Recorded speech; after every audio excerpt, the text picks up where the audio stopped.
Hey guys, GWS here. It's been a few weeks, I know, but I just haven't really had anything to do a video on.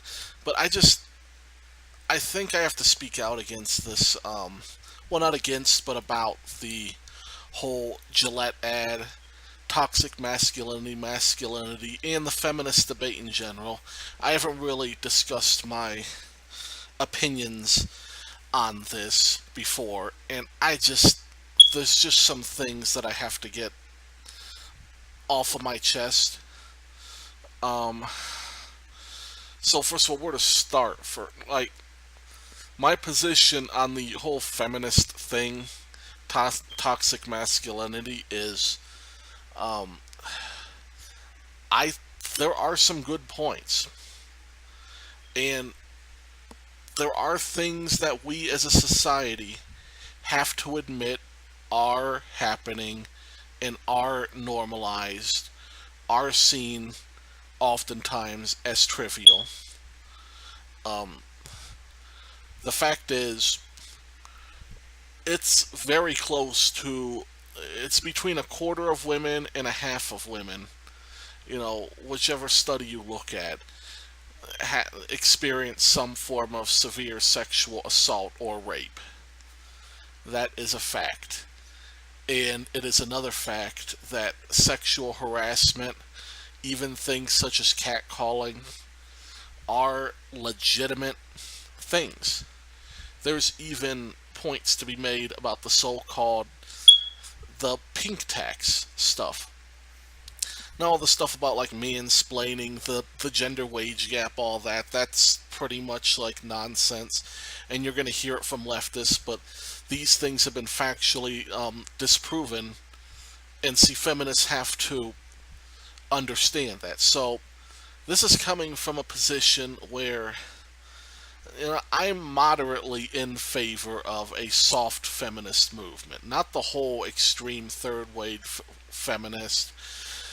Um, and as far as the transgender LGBT stuff, the whole transgender thing, my question is this, and this is my whole litmus test: is if you go to a hospital, what does a doctor have to know? Um, and that's important because that should determine your um, identity more than anything. Not a psychological thing. Like psychological profiles are just that. There's so many different psychological profiles. You can even lump transgender into that, and you can call it a mental illness, or you can call it some abnormality. A personality extreme. It's just semantics because it's like Ben Shapiro called it a disease, but the fact is, it's like you could call virtually anything a disease because there's a lot of different abnormal behaviors because there is no real normal behavior. But the fact is this is if a doctor's got to cut you open, um, is that doctor going to see you as a male or a female?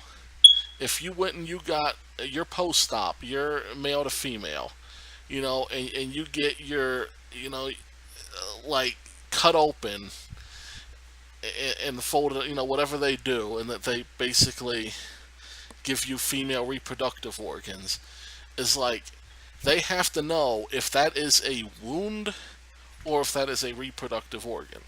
That is a natural organ in your body. And that's important because that's what's going to determine your body's own defense mechanisms because your body doesn't know what you identify as. Like your mind is separate from your reproductive system.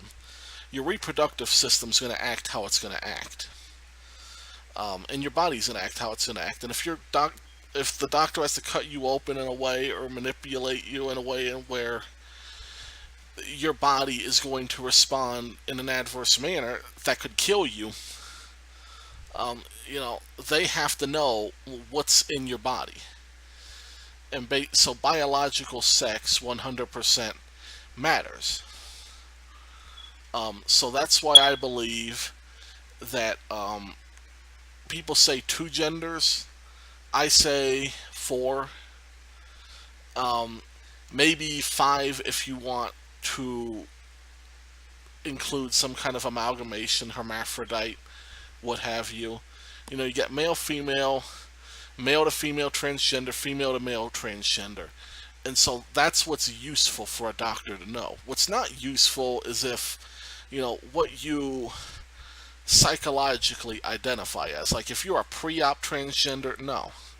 If you identify as some kind of demi boy, Apache attack helicopter, then no, because these things aren't functionally useful in society. You don't need separate facilities to for a demi boy or a demi girl or a pangender or gender bender, whatever kind of 800 gender thing you want to identify as. These things aren't useful, but gender dysphoria is a real thing, and transgender surgery is a real thing, and you have to recognize those cases, and you have to recognize the special cases, and the special cases need to be done on a case-by-case basis. As far as transgender bathrooms, I think I've gone over that one before, but it's like, here's the thing. When you gotta go, does it really matter? Basically, they're labeled in terms of preference. Male restrooms have the urinals, female restrooms have more sinks.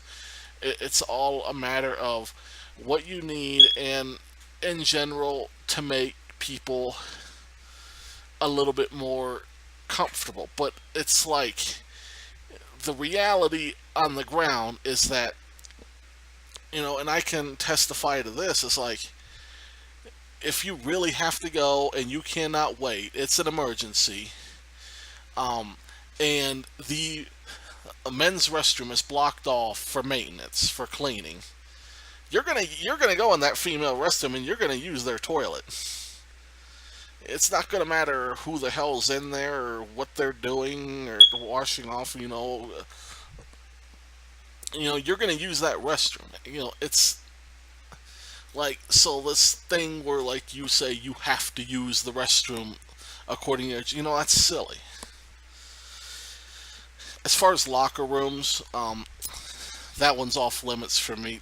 Locker rooms are according to your gender, and I say that to protect women, because there's a lot of creeps out there, and like I've discussed before, sexual assault and harassment is a huge problem, particularly for women.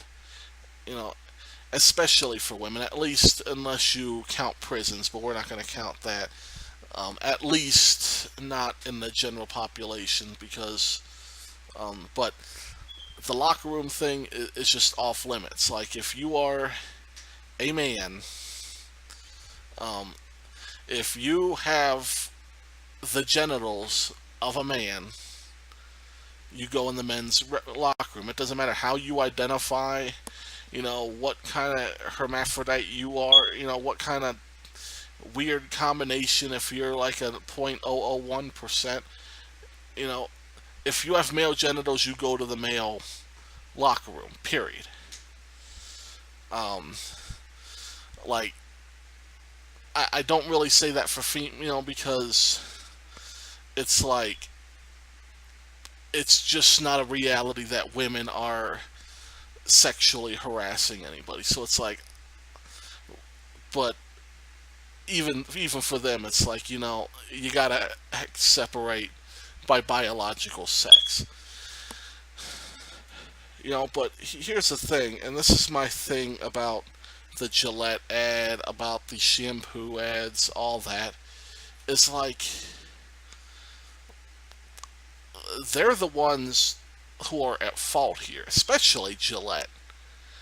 Because what's their whole saying? Like, the best a man can get. And watch any Gillette commercial, you see the guy shaving with the Gillette razor immediately gets the girl, and they got a little kissing scene going on or whatever, and it's like, pretty much the implication is you use our razors, you're gonna score with the women. So what does that promote? That promotes the sense of entitlement. Like, I'm cleanly shaven. I used this Gillette razor that's gonna make me look kick ass, and I'm gonna get the girl. That's at least, the, maybe on a subliminal level, what people would get from that. And that goes to the heart of the problem. Is the problem is not toxic masculinity. There's no such thing as toxic masculinity. There are certain things associated with men that are toxic, but what I like to call that is fake masculinity. Because what masculinity is not one thing, it's an air. It's an air about somebody who's motivated, who works hard, who is dedicated to those they love, who is focused, emotionally under control, has his stuff together. Um, these things are like a lot of people who are masculine will perform certain activities and all that, but it's an air. You can have somebody who's not physically active, somebody who just reads in their off time, wears glasses, reads, and they'll still have that air about them because it's a presence, is what it is. It's not one thing. You cannot be toxically masculine. Now, the things that what I call fake masculinity are the guys who think that the amount of girls they get with makes them more of a man. Um, Getting a high score in a video game, getting just like out competing, like how loud you are, how cut up your body is, or whatever. If you play sports, um, sports can check off some of the boxes, but not all of them, and it in itself isn't going to make you masculine. Um, it's just stuff like that, and it's like the thing is we have built in, especially women, like, but people in general, they have built in kind of detectors of people with that presence about them, and that's what it really is about, is that presence. But see, what Gillette has pushed, they haven't pushed the real masculine, they've pushed nothing but the toxic stuff, this whole entitlement thing, the whole, you know, we have to focus on how people look, what kind of razor they use. It's just, you look at their commercials, it's like the complete antithesis of what they are pushing. Something just, oh, that's just sad. But yeah, that's basically the whole thing. So the bottom line is like there is there's something to be said about the feminist thing. Like people like Don't Walk, Don't Run, Ben Shapiro, Steven Crowder, I'm sure. Um, all these people, um, like conservatives in general, need to understand that there is something to what's being said. You can't just dismiss feminism, even third wave feminism, as just a bunch of loud women who are complaining about nothing. If you look at the stats, I don't care if the stats are exaggerated. It is unacceptable that even 20%, even 15% of women experience rape or sexual assault in their lives. That is disgusting. The fact that half of women, or even I think it's more than half of women, experience some form of sexual harassment in the workplace, that is disgusting. And those things are worth pursuing ways to mitigate or at least understand that it's a problem, because it is a problem. Like, you gotta understand when somebody's making valid points, even if a lot of their statements are idiotic beside that. And that's my whole thing, is like,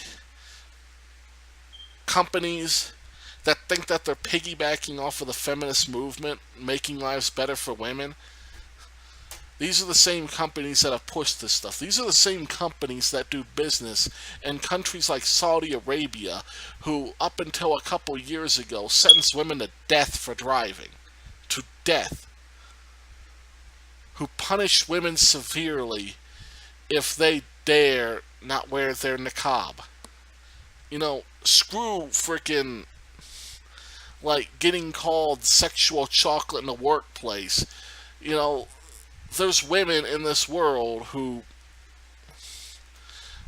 they even say one thing, one complaint about one thing, not even getting to the point of sexual harassment, just saying, can I at least drive without my man's permission and not have to wear my niqab out in public?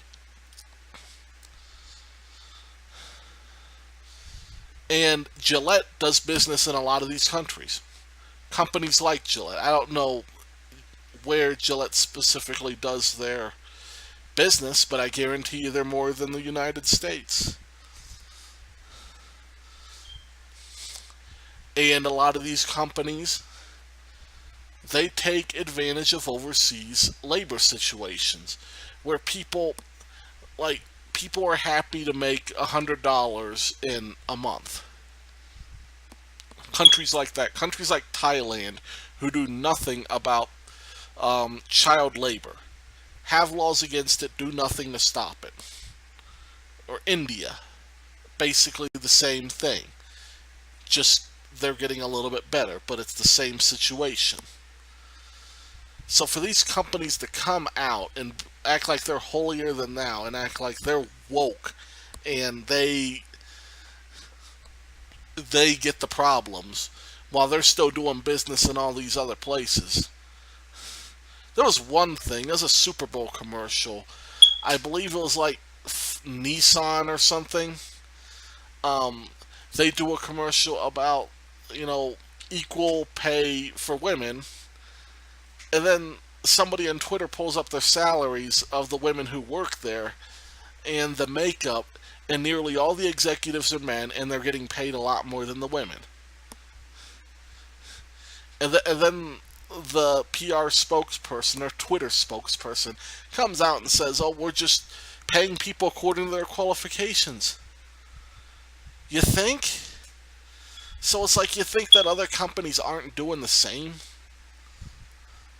It's just unbelievable. And but see, again, that's where I'm torn, because there's a lot of good and a lot of bad points being made. I think what people need to start doing is saying, we will work with you on these other points. These points that we agree are bad. And let's work on a solution for those. And then if you want to substantiate the dumb stuff you're saying at a later date, do so, and then we'll be with you on that too. But to ignore the statistics is just, it's wrong-headed. And I think that conservatives need to do better than that, and I think companies just need to focus on what they're good at, selling stuff, and get out of the social justice nonsense, pretending that there's anything other than a profit motive, because they're lying their asses off if they're trying to convince you otherwise. Anyhow, thanks for listening, guys. God bless.